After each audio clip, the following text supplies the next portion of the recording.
gravar. Talvez a Cauane quem o sistema removeu ela da reunião, mas aí depois ela entra, tá? Não sei o que está acontecendo, mas apareceu essa informação aí pra... Tá bom? E aí qualquer coisa... O áudio tá meio ruim. Tá ruim? Tá. Vê se melhorou agora. Tá melhor? Agora tá. Eu desliguei o ventilador aqui, vamos ver se o notebook suporta. Bem, gente, então bom dia aí mais uma vez. Hoje a gente vai dar início à nossa segunda aula. Lembrando que na sexta-feira não teve por conta do feriado, mas aí a gente fica de marcar essa próxima aula para repor, tá? Para a gente não perder assunto. Já perdeu bastante. E hoje a gente vai iniciar o capítulo 12, né, que é o estudo da dinâmica, um dos principais assuntos aí do primeiro ano. A gente vai passar um bom tempo com esse assunto, tá? E aí, qualquer dúvida, qualquer coisa, vocês apertem aí o ícone da mãozinha, tá? Que aí eu paro a explicação e vou atender a dúvida de vocês, tá bom? Então, vamos lá. Hoje a gente vai começar a falar sobre a dinâmica. Primeira coisa que a gente vai falar é sobre a mecânica. Nós temos três tipos de mecânica na física, sabiam disso? A gente tem três tipos. A mecânica clássica, a mecânica relativística e a mecânica quântica. Cada uma delas vai falar sobre a natureza de um aspecto bem característico. Por exemplo, mecânica clássica vai falar sobre os corpos, né, macroscópicos, ou seja, os corpos que têm uma dimensão considerável, até corpos de grande dimensão, né, os corpos celestes, os planetas, tá? Porém, a mecânica clássica ela tem suas limitações. Quando a gente vai para o nível atômico ou subatômico, a mecânica clássica não resolve alguns problemas que aparecem por conta da própria natureza desse mundo fantástico que é o mundo microscópico, né? O mundo subatômico. E aí daí surge a chamada mecânica quântica. A mecânica quântica foi uma mecânica que surgiu e que consegue responder à maioria dos acontecimentos que ocorrem no nível subatômico, né? No nível de átomos e moléculas, né? A boa parte da química, por exemplo, boa parte da química é fundamentada justamente nessa mecânica, chamada mecânica quântica. Então, ligações atômicas, a estrutura molecular, a própria distribuição da tabela periódica, enfim, uma série de consequências a partir do surgimento dessa mecânica quântica. Só que no final do século XIX, começo do século XX, né? Começo do século passado, né? 1905, para ser mais preciso, um cara chamado Einstein, que vocês devem ter ouvido falar, né? Eita, mouse. Vamos lá. Albert Einstein, ele desenvolveu, né, uma nova concepção, né, uma nova forma de enxergar a natureza. Qual é a diferença dessa forma dele para a forma que já existia? Velocidades próximas à velocidade da luz. Então, Einstein, primeira concepção, a velocidade da luz é a mesma em todos os referenciais inerciais. Então, um postulado dele, ele colocou aquilo como sendo verdade até que alguém provasse o contrário. Até hoje ninguém consegue. Todo mundo tenta, mas ninguém consegue provar o contrário. Então, até hoje ele está certo. E aí tem-se que a velocidade da luz, até hoje, é considerada como a maior velocidade de uma partícula, de alguma entidade que se possa ter conhecimento. Então, quando você assiste o filme Guerra nas Estrelas, que a nave lá viaja na velocidade da luz, aquela é a máxima velocidade que um corpo, né, pode ter nesse universo. Até o momento, gente. Se alguém descobrir que tem amanhã, se sair uma notícia amanhã que alguém descobriu uma velocidade acima da velocidade da luz, aí vai mudar todo o pensamento, toda a forma de pensar vai ter que ser revista. Por quê? Porque a ciência é assim mesmo. Até o momento, o Einstein está certo. Se daqui a pouco alguém encontrar outra coisa... O Goku é fortão. Como é? Por isso que o Goku é fortão.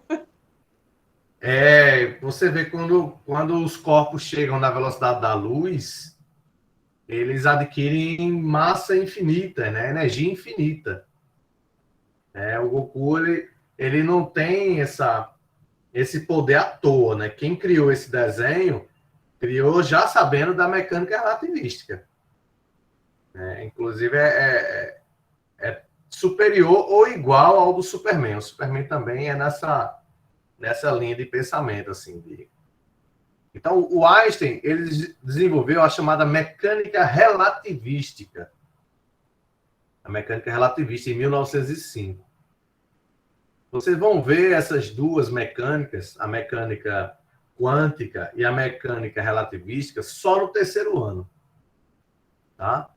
Por quê, professor? Porque ela é mais difícil, ela é mais, digamos assim, desafiadora no sentido de interpretação.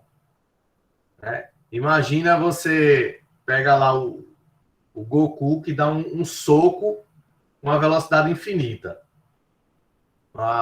Quando a velocidade da mão dele chega próxima à velocidade da luz, a massa inercial do punho dele sofre uma alteração relativística que faz com que tenha uma energia muito grande, muito, muito superior a várias bombas atômicas. Então, isso é possível? É possível. Só que a gente não consegue ver isso com uma certa frequência. Quando é que a gente consegue ver algo do tipo? Quando tem, por exemplo, a colisão de dois buracos negros, que aí você tem uma liberação absurda de energia. Você tem uma concentração de massa enorme, então você tem uma liberação muito grande de energia. E foi aí que o pessoal ganhou o prêmio Nobel lá, detectando as chamadas ondas gravitacionais, que são ondas que surgem a partir a chamada deformação espaço-tempo. Mas, enfim, o que eu estou querendo chamar a atenção é que vocês estão começando a estudar a nossa querida mecânica. Por onde? Chamada mecânica clássica, que foi a primeira a ser desenvolvida. Primeira coisa é saber o que é que significa mecânica. Mecânica significa o estudo do movimento. É o estudo do movimento dos corpos, né?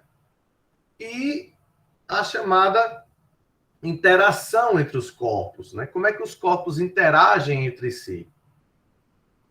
Porque se um corpo entra em movimento, a gente é levado a se perguntar: quem é que colocou esse corpo em movimento? A partir desse corpo entrar em movimento, o que é que vai acontecer com ele? Ele vai sair nessa direção, nesse caminho, em linha reta, vai fazer uma curva.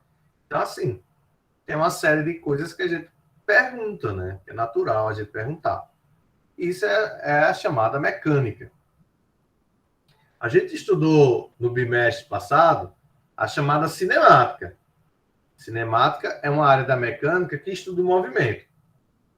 Mas só que na cinemática a gente não faz as perguntas por completo. A gente não está preocupado em causa e consequência. Lá o carro anda, o carro freia, o carro para, a pedra sobe, a pedra cai, enfim. A gente não faz muita pergunta. Já na dinâmica, que é o que a gente está começando a estudar hoje, a dinâmica é a área da mecânica que estuda causa e efeito, né? Causa e consequência. Né? Estuda causa e consequência. Por que o corpo anda? O que é que faz o corpo andar? Depois que o corpo andar, o que é que vai acontecer com ele? Então, a dinâmica é que vai responder todas as perguntas, todos os questionamentos que aparecerem. Tá? A dinâmica é a área da mecânica que ela responde causa e efeito. Tá? E aí você pode me perguntar, por que a gente não começou a estudar logo pela dinâmica? Porque, infelizmente, no Brasil ainda tem essa mania de começar o estudo da mecânica pela cinemática. Mas a maioria dos países lá fora não estudam a cinemática, estudam a dinâmica. E dentro da dinâmica aparece naturalmente a cinemática. Tá? Então, espero que um dia mude isso, porque é muito chato. Né? A dinâmica, ela responde às perguntas. A cinemática é como se fosse uma matemática aplicada na física. Certo? E a dinâmica não. A dinâmica é a física pura que usa as ferramentas matemáticas para poder também responder algumas perguntas. Né? Então, o estudo da dinâmica ela vem desde os gregos. E aí tem a figura do Aristóteles. O Aristóteles foi um dos primeiros a colocar no papel, colocar de forma teórica o estudo dos movimentos, movimento dos corpos. Desde uma pedra, uma árvore, um pássaro, até planetas, a Lua, o Sol. Então, Aristóteles foi o primeiro a tentar organizar a teoria de forma que todos, ao observar lá os escritos dele, pudessem obter as respostas, né? Mas eram respostas. Resposta, por exemplo, o que é que faz com que aconteça um terremoto? Tendo um terremoto, o que é que esse terremoto pode ocasionar? Então, olhando a teoria de Aristóteles, as pessoas procuravam as respostas. Só que vejam qual foi a primeira teoria que a gente teve, a teoria dos movimentos. Vê que negócio legal. Aristóteles, para o Aristóteles, o movimento ele tinha como base 4 elementos terrestres, que era a terra, a água, o ar e o fogo. E aí, Maria Cecília, isso você vai ver muito em jogos, muito em desenhos, em quadrinhos, tá? Em Naruto mesmo tem os estilos. Aí tem estilo fogo, estilo água, terra e ar. Exatamente. Você vai ver muito isso em diversos animes, porque é a ideia aristotélica de que é da natureza para a natureza. É da natureza para a natureza. Então, o que é da terra é para a terra, o que é da água é para a água, o que é do ar é para o ar, e o que é do fogo é para o fogo. Já para os elementos externos à terra, ele classificou como sendo o quinto elemento, que é o éter. É a chamada o quinto elemento, ou quinta essência, que é o éter. Então, elementos externos à Terra, na Lua, no Sol, em outros planetas, você tinha o éter. Isso aqui, gente, está lá nos gregos, né? Antes de Cristo. E essa ideia, ela perdurou por séculos, séculos, séculos. Essa ideia, por mais absurda que fosse, ela perdurou por séculos. Então, ela foi base por muitos e muitos anos para muita gente. Essa ideia dos elementos, né? E aí, a partir desses elementos, o Aristóteles começou a desenvolver a teoria do movimento, que foi chamada teoria do movimento natural. O que é essa teoria do movimento natural. Vê que negócio legal. O que é da terra, volta para a terra. O que é da água, volta para a água. O que é do ar, volta para o ar. E o que é do fogo, volta para o fogo. Exemplo, vou dar um exemplo clássico disso aqui. Quando uma pessoa, segundo a teoria de Aristóteles, quando uma pessoa solta um arco e flecha, a flecha, aí eu vou tentar desenhar um arco e flecha aqui. A flecha, quando ela é lançada, ela tende a cair no chão, tende a cair na terra, no solo. Por que que a flecha cai no solo, segundo a teoria de Aristóteles? Porque a flecha veio da árvore e a árvore veio do chão. E o que é do chão tende a voltar para o chão. Vê que negócio. Vocês concordam com essa teoria? Mais ou menos, né? Pois é. Quando você joga uma pedra para cima, a pedra volta para baixo, volta para o chão, porque a terra veio do chão, a pedra veio do chão, e ela tende naturalmente a voltar para o chão. Aí você olha para o pássaro não tenho certeza de onde ele veio, do chão ou do ar. Mas a tendência dele é voltar para o ar. E se você matar o pássaro, ele volta para o ar? Ele não volta. Então, Mas, assim... tecnicamente, o pássaro nasce na terra, porque ele meio que nasce do ovo de um ninho que fica em cima da árvore que vem da terra. mas aí ele nasceu de uma árvore, mas você não tem a fonte primária, né? Vai entrar naquele paradoxo do ovo e da galinha, né? O que você sabe é que a deposição foi no ninho. O ninho é da árvore. Mas o ninho está na árvore. O ninho não nasceu da árvore. Mas isso aqui deixa um monte de brecha. Isso aqui deixa um monte de inconsistência. Hã? E a palha que faz o ninho? Pois é. Então, assim, essa teoria, ela é falha. Como você colocou. Ela falha. Falha em um monte de coisa. Mas ela durou por muitos e muitos tempos. Tá? O movimento natural das coisas. O movimento natural das coisas foi a teoria que mais durou até hoje. Ela foi questionada e foi modificada a partir, né, de um cara chamado Galileu.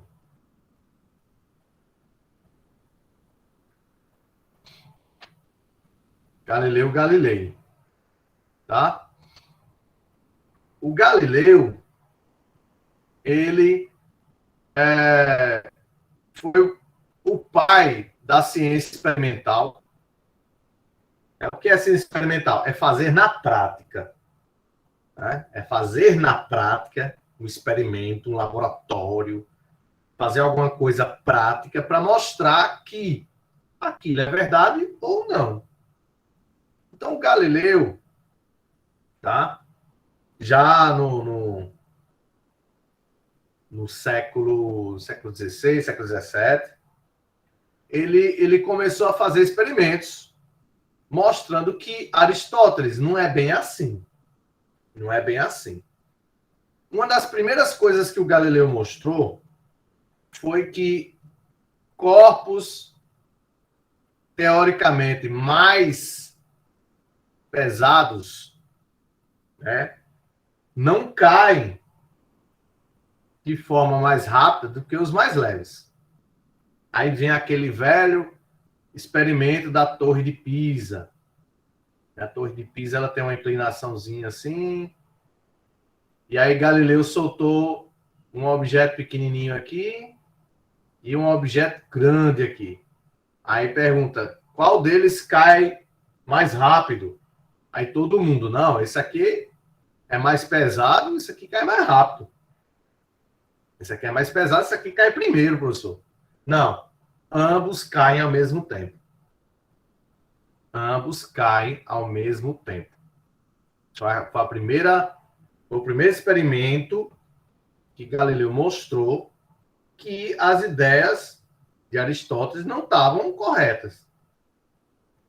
Tá? E como ele fez isso experimentalmente, as pessoas tiveram a oportunidade de repetir o experimento e ver que, realmente, Galileu, você está certo. Aristóteles está errado. Então, a teoria de Aristóteles foi suplementar, ou seja, tornou-se ultrapassada e as teorias de Galileu começaram a vigorar. Tá? E aí, o Galileu é chamado pai da experimentação, né, da ciência experimental, que é usado em todas as ciências exatas, humanas, saúde. Todas as ciências usam a ciência experimental, ou seja, mostrar de alguma forma prática aquilo que a teoria preconiza. E o Galileu começou a fazer diversos experimentos em relação ao movimento. Um desses experimentos, ele dá a ideia do que seria a inércia. Ele dá a ideia do que seria a inércia. Né?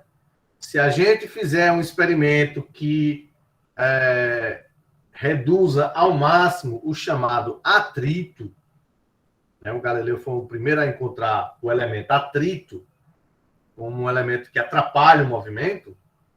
Se a gente eliminar o atrito, a gente vai ver que há uma tendência natural dos corpos a seguir o movimento. Isso foi a primeira ideia de inércia. Tá? Só que o Galileu não chamou de inércia, né? O Galileu não justificou o porquê. Ele só disse que não. Se a gente eliminar o atrito, temos a constatação de que os corpos adquirem uma tendência a permanecer naquele movimento. Tá? Então, o Galileu ele é fantástico. O Galileu é um dos monstros aí da física, tá? Que deu toda uma base teórica que até hoje a gente utiliza. E aí veio esse monstro mor, que é o Isaac Newton. Vou botar aqui o Newton, Isaac Newton.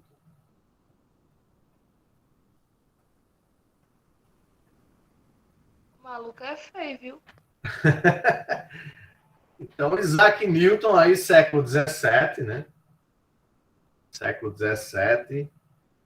Ele pega as teorias vigentes à época, né? A teoria de Galileu, né? As informações do Nicolau Copérnico, as ideias do Nicolau Copérnico. Então, ele pega as ideias de vários cientistas da época e ele lança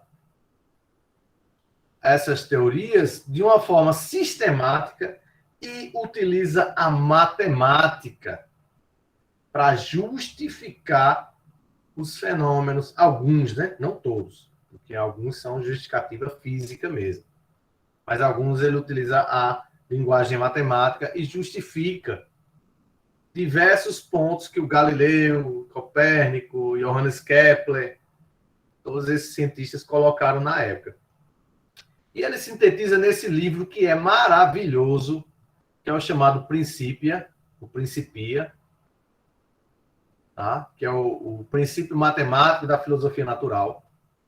E nesse livro ele dá toda a base da mecânica clássica.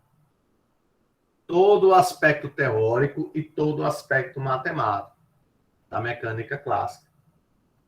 Tá certo?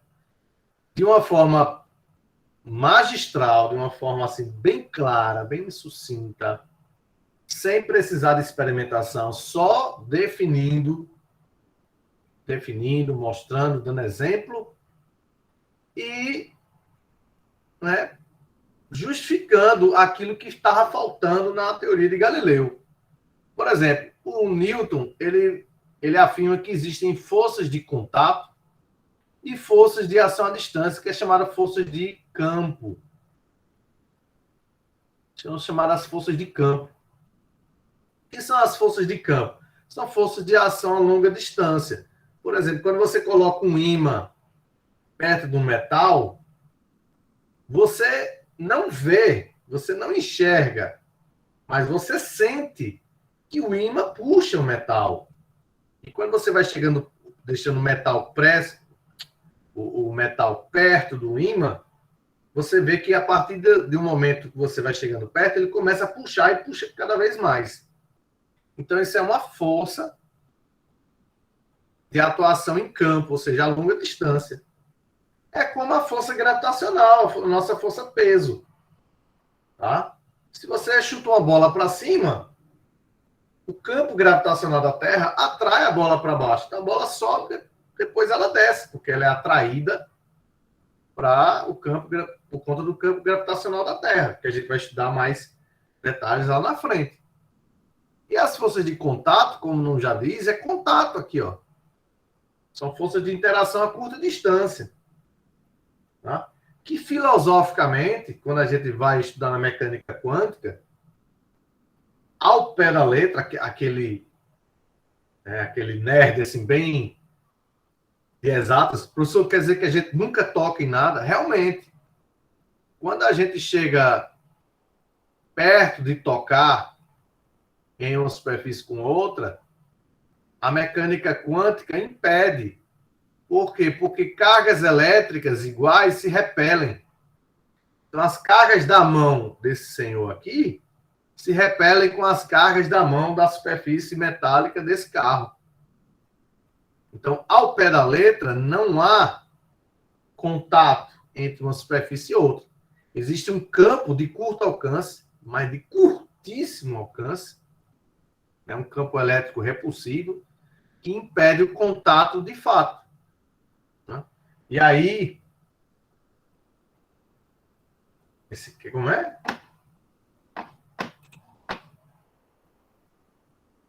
Esse quebra-cabeça está muito complicado. E aí você consegue... É engraçado como a gente realmente não toca as coisas, mas mesmo assim pega doença, pega bactéria por só chegar pertinho. Mas as doenças, bactérias, é porque a gente não consegue ver. Esses contatos aqui a gente não consegue ver. Mas é aquela história, elas existem, elas funcionam, e a gente só consegue sentir o efeito. A gente só consegue sentir o efeito. Então, assim... Interessante isso aí. Essas forças de contato são forças de curto alcance, e as forças de campo são forças de longo alcance. Na natureza, a gente consegue identificar 4 forças principais.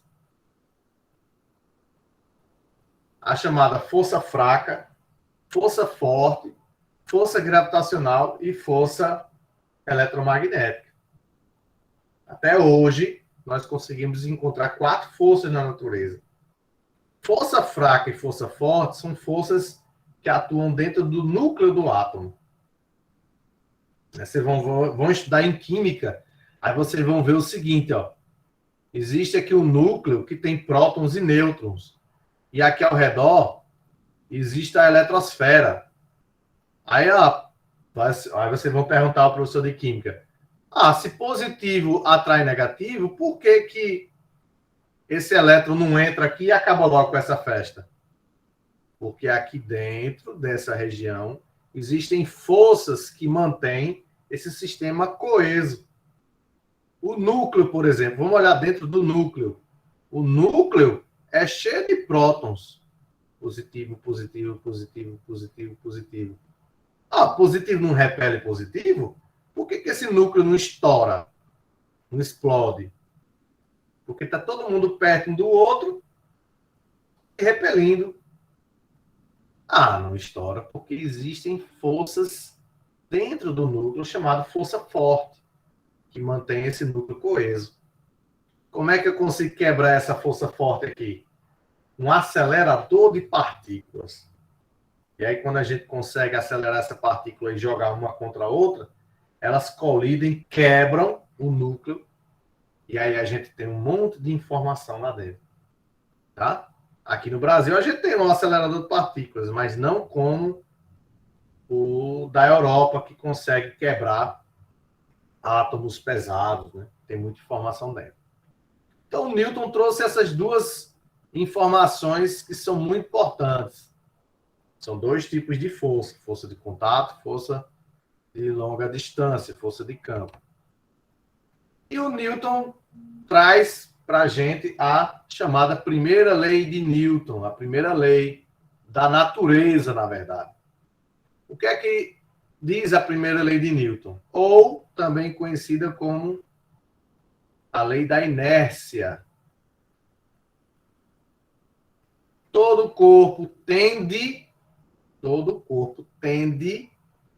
a permanecer no seu estado, seja ele de repouso ou seja ele de movimento. Tá? O livro de vocês traz assim: todo corpo em repouso ou em movimento continua nesses estados, a menos que uma força venha para alterá-los.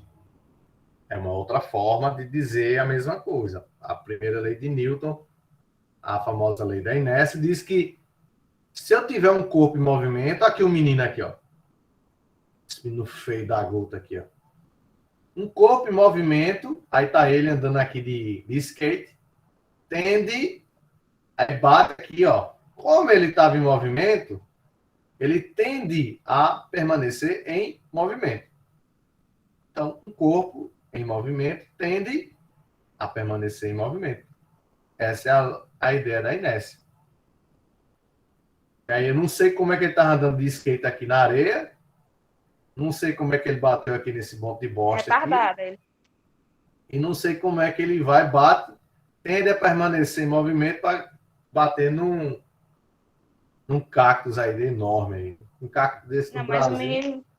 o menino foi retardado mesmo de andar de skate na Na areia. areia. Pois é, né? Aqui está outro exemplo da inércia, ó. Um cara andando de carro, aí bate, por inércia, o corpo tende a permanecer em movimento. Aí ele colocou, a lei da inércia é uma... Um monte de palavrão aqui. Então, como ele está andando de carro sem cinto de segurança, quando ele bate, o corpo tende a permanecer em movimento. Aí o carro bate, para e o corpo anda. Aí estoura o para-brisa e é arremessado lá de fora. E aí a solução seria essa, ó. Só o cinto de segurança para amenizar o efeito. Né? Eu não sou muito velho, não, mas na minha época, o cinto de segurança não era obrigado. Quando eu tirei carteira de motorista, o cinto de segurança ainda não era obrigado. E na minha época, não existia carro com airbag. Né? Hoje em dia, é praticamente obrigatório. O cinto de segurança é obrigatório, mas é praticamente obrigatório o carro sair da fábrica com airbag. Porque o airbag é outro item de segurança que faz com que a inércia aqui seja atenuada, né? Você bate num carro... Um dia eu vi uma simulação de como o airbag funciona. Aí, se a pessoa de trás não tiver com o cinto de segurança, a pessoa da frente é protegida pelo airbag, mas a pessoa de trás bate a força direto na poltrona da pessoa da frente, que está dirigindo, no caso. A porrada é igual para todo mundo, né? Agora, quem tiver sem cinto, aí é arremessado feio. Tem alguns carros... Até para dormir. Tem alguns carros que tem airbag lateral aqui, ó. Na lateral do passageiro e na lateral do motorista. Porque essa inércia, se você bater e o carro girar, o carro bater de lado, por exemplo, a inércia vai ser do mesmo jeito no lateral. Então, é uma forma a mais de proteger. Você tem um airbag lateral aqui. Aí o nosso querido Garfield, né, ó, você é preguiçoso. Eu não sou preguiçoso. Estou conduzindo uma experiência científica. Preguiçoso, sim. Estou testando a primeira lei da física. Qual é a primeira lei da física? A lei da inércia. Ou seja, o Garfield está parecendo um colega de vocês que colocou aí hoje de manhã, né? Diz, ó, pessoal, 9h50 aula. Vixe, eu tenho que me levantar, vou ter que banhar o rosto. Então, tava na inércia, ó. O Paulo.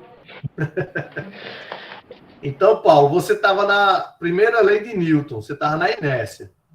Você estava parado e aí com a tendência de continuar parado, a menos que uma força tire você da cama. A força do ódio. Responder isso, é isso mesmo. Se não vai pelo amor, vai pela dor. Aqui outro exemplo da lei da inércia, né? Você tem uma zebra que vem correndo, aí ela freia. Por inércia, ó, os tracinhos da bichinha vai tudo para frente. Ó. Então, essa é a lei da inércia. Todo corpo tem uma tendência natural de permanecer no seu estado. Seja ele de repouso, ou seja ele de movimento. Todo corpo massivo. Todo corpo que possui massa. Todo corpo que possui massa tem sua inércia. Isso foi o Isaac Newton. Depois, na mecânica quântica, a gente viu também que corpos que não possuem massa também possuem inércia. Mas, enfim. Então, todo corpo possui a sua inércia. E aí, como é que você verifica essa inércia? A partir do movimento. Quando você tira do movimento, você vê o seu estado de inércia. Quando você está em movimento, que você para, que você tira esse movimento, você também verifica o seu estado de inércia. Tá bom? Então, a primeira lei de Newton, ela fala sobre essa tendência natural dos corpos. Todo corpo que tem massa tem inércia. Tá? Terceira lei de Newton. Não vou seguir a ordem do livro, vou seguir uma ordem mais interessante da gente trabalhar, da gente discutir. A terceira lei. A terceira lei é a famosa lei da ação e reação. Bateu, levou. Ou seja, todo o corpo que age em um determinado corpo, ele sofre o que a gente chama de uma reação. Essa reação, ela é igual. Ela é igual. Aqui, ó, ela é igual. Tem a mesma direção, ou seja, a mesma direção. Direção quer dizer horizontal, vertical, inclinada, etc. Direção. Só que o sentido é oposto. Então, se está aqui o menino segurando a bola e o menino está de patins, o menino joga a bola para frente, a ação dele é jogar a bola para frente. A reação é a bola empurrando ele de volta. Porque a bola também tem massa. O menino tem inércia porque tem massa e a bola também tem inércia porque tem massa. E se eu não tiver nenhum atrito, nenhum, ele jogar a bola para frente, a bola joga ele para trás com a mesma intensidade, com a mesma direção, que é horizontal, só que o sentido contrário. Ele joga a bola para frente, a bola joga o menino para trás. Aqui, ó. O problema é que a gente não vê isso muito na prática, porque aqui tem um danado do atrito. O atrito, ele acoberta muita coisa que a primeira e a terceira lei de Newton tá falando, né? Na verdade, as três leis de Newton estão afirmando. Aí o atrito deixa encoberta, né? Mascara os efeitos das três leis de Newton. Mas se você tirar o efeito do atrito, você vai ver perfeitamente que as leis de Newton são válidas. E aí é onde o pessoal faz experimentos lá na estação espacial. Os experimentos na estação espacial são interessantes, são interessantíssimos. Porque, primeiro, não tem atrito. O atrito é praticamente zero lá. Segundo, não é que a gravidade lá é zero. Não, a gravidade não é zero. A gravidade lá é diferente da nossa, porque o campo gravitacional lá é outro, mas não é zero. E o que faz os astronautas ficarem daquele jeito flutuando é o chamado princípio da imponderabilidade, que vocês vão ver isso. Era para ver isso esse ano comigo, mas talvez vejam no ano que vem, no segundo ano, logo no início, que é a parte de gravitação universal. O estudo dos efeitos da gravidade dos planetas, né, no nosso planeta, a maré alta, maré baixa, tem um monte de coisa. Só não tem astrologia. Astrologia não é ciência. Astronomia é ciência. Então, é que nem minha mulher. Hoje meu signo deu que eu ia ser uma pessoa feliz. Pronto, acredite. E seja feliz.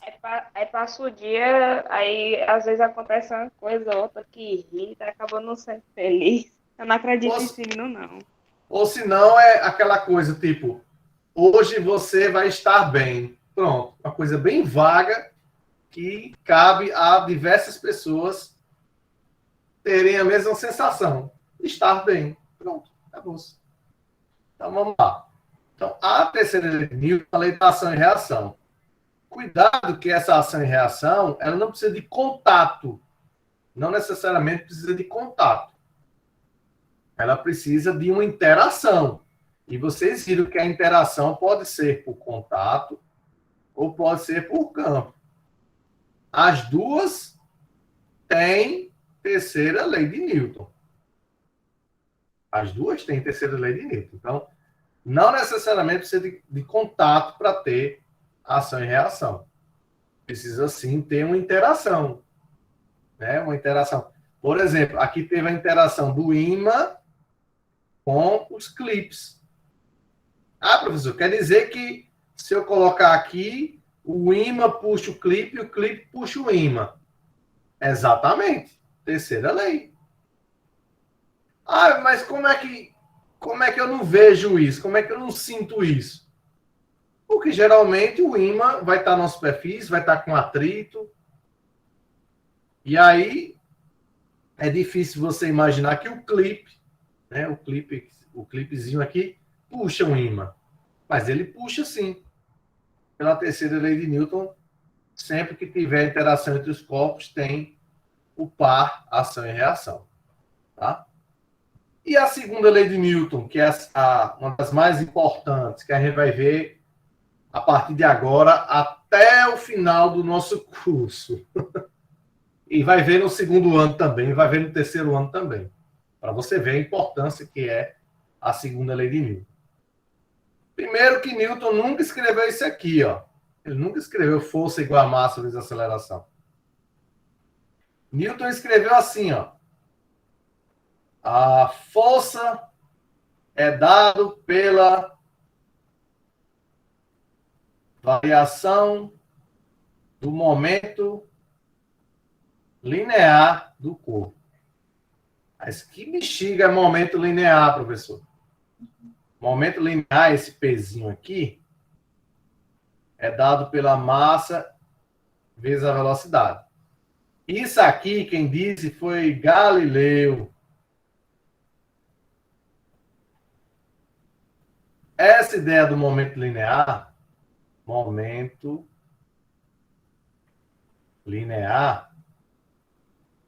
foi o nosso querido Galileu. Galileu disse, ó, eu fazendo experimento, eu percebi o seguinte, o momentum, Galileu chamou isso de momentum.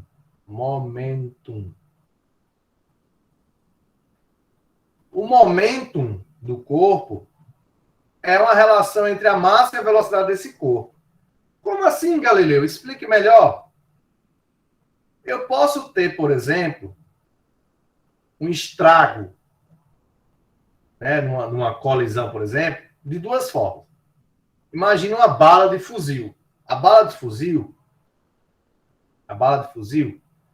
ela tem uma massa. Depois eu explico essa setinha aqui em cima, tá? Ela tem uma massa muito pequena, mas ela tem uma velocidade muito grande. Então, a bala de fuzil, ela tem, no final das contas, um momento alto. Ela consegue fazer um estrago grande quando colide em alguma coisa. Aí você olha agora um caminhão carregado de pedra, de aço. Então, a massa desse caminhão é muito grande. Porém, a velocidade desse caminhão é muito pequena em relação à bala. Porém, como esse caminhão está carregado de aço, de pedra, enfim, a massa ficou muito grande, então o momento dessa coisa ficou grande também. Então, o Galileu disse o seguinte: os objetos que possuem massa, quando eles entram em movimento, eles adquirem uma coisa chamada momento. E depois o Newton falou que isso era inércia. Veja a construção do conhecimento. Só que o Galileu foi e disse: esse momento depende da massa e da velocidade. Não é só da massa, é da velocidade também. Aí o Newton foi e disse: para tirar o momentum de um corpo, ou dar momentum ao corpo, eu preciso aplicar uma coisa chamada força. E a força é que vai tirar a inércia ou adicionar a inércia de um corpo. Como? Usando a equação de Galileu, massa vezes velocidade, em relação ao tempo. Isso aqui é delta, né? Delta P e delta T. Aí aí Newton disse, eu posso fazer a variação do momento de duas formas. Variando a massa no tempo ou variando a velocidade no tempo. Essa parte aqui vocês não estudam no ensino médio. Mas acontece, viu? Acontece. Exemplo, um foguete espacial. Um foguete espacial, quando ele sai da Terra, ele sai com um tanque cheio. Só que ele vai queimando combustível, vai queimando. Então ele vai perdendo massa. E à medida que ele vai perdendo massa, ele vai ganhando força. Ele vai queimando o combustível, vai perdendo massa e vai ganhando força. É por isso que ele consegue sair do campo gravitacional da Terra. Tá? Só que aí vocês não vão estudar isso aqui comigo, só se fizeram o curso de física. No superior. A gente vai estudar isso aqui. O que é isso aqui, professor? Massa vezes ΔV sobre ΔT. Mas quem é ΔV sobre ΔT? A nossa querida aceleração. Daqui, a gente conclui que força é igual a massa vezes aceleração. Então, assim, o Newton nunca escreveu isso aqui. A gente encontra nos livros de ensino médio, porque isso aqui é a forma mais fácil. A forma mais fácil de interpretar. Mas, eu estou mostrando para vocês aqui como surgiu o negócio. Né? O próprio Newton disse, né, com sábias palavras, tudo que conseguir enxergar mais à frente foi porque eu consegui subir nos ombros dos gigantes. Quem eram os gigantes? Galileu, Nicolau Copérnico e Johannes Kepler. Tá? Então, as ideias que eles deram, o Newton aperfeiçoou, generalizou, colocou a matemática e estabeleceu como lei. Não é mais um axioma, não é mais um eu acho que é. Não é mais eu acho que é. Agora é uma lei. É uma lei universal. Que vale para uma bala de fuzil, vale para um caminhão, vale para um planeta, né, um corpo celeste, tá? Vale para uma série de corpos massivos. Só importa ter massa. Tendo massa, já vai estar encaixado aqui nessas leis aqui. Tá? E aí, a força é igual a massa vezes a aceleração. Logicamente, a unidade de medida no SI, o Sistema Internacional de Medidas, seria o quê? Seria massa é dada em quilograma, aceleração é metro por segundo ao quadrado. Isso aqui, carinhosamente, a gente vai chamar de N maiúsculo, que é em homenagem a Newton. Né? Carinhosamente, em homenagem a Isaac Newton. Tá? Ah, professor, e Galileu e os demais? Os Galileu e os demais têm a sua importância, né? Mas aí o Newton foi que deu uma força maior no estabelecimento disso como lei universal. Tá? 10,50. Então, assim, gente, só para finalizar nossa aula de hoje, nós falamos sobre as 3 leis de Newton.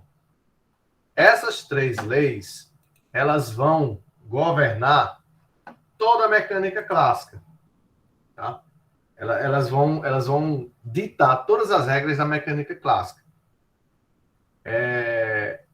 Na aula que vem, na próxima sexta-feira, a gente vai começar a falar sobre algumas aplicações. Força-peso, força de atrito, força elástica, né? Força de atrito, força de contato, força elástica, força de contato, força-peso, força de campo. Então, a gente vai começar a usar esses conceitos, tá?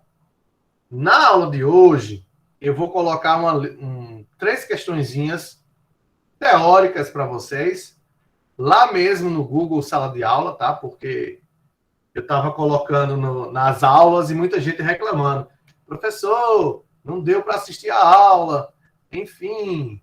Aí eu vou colocar lá no Google Sala de Aula. Aí assista a aula quem quiser. Tá certo?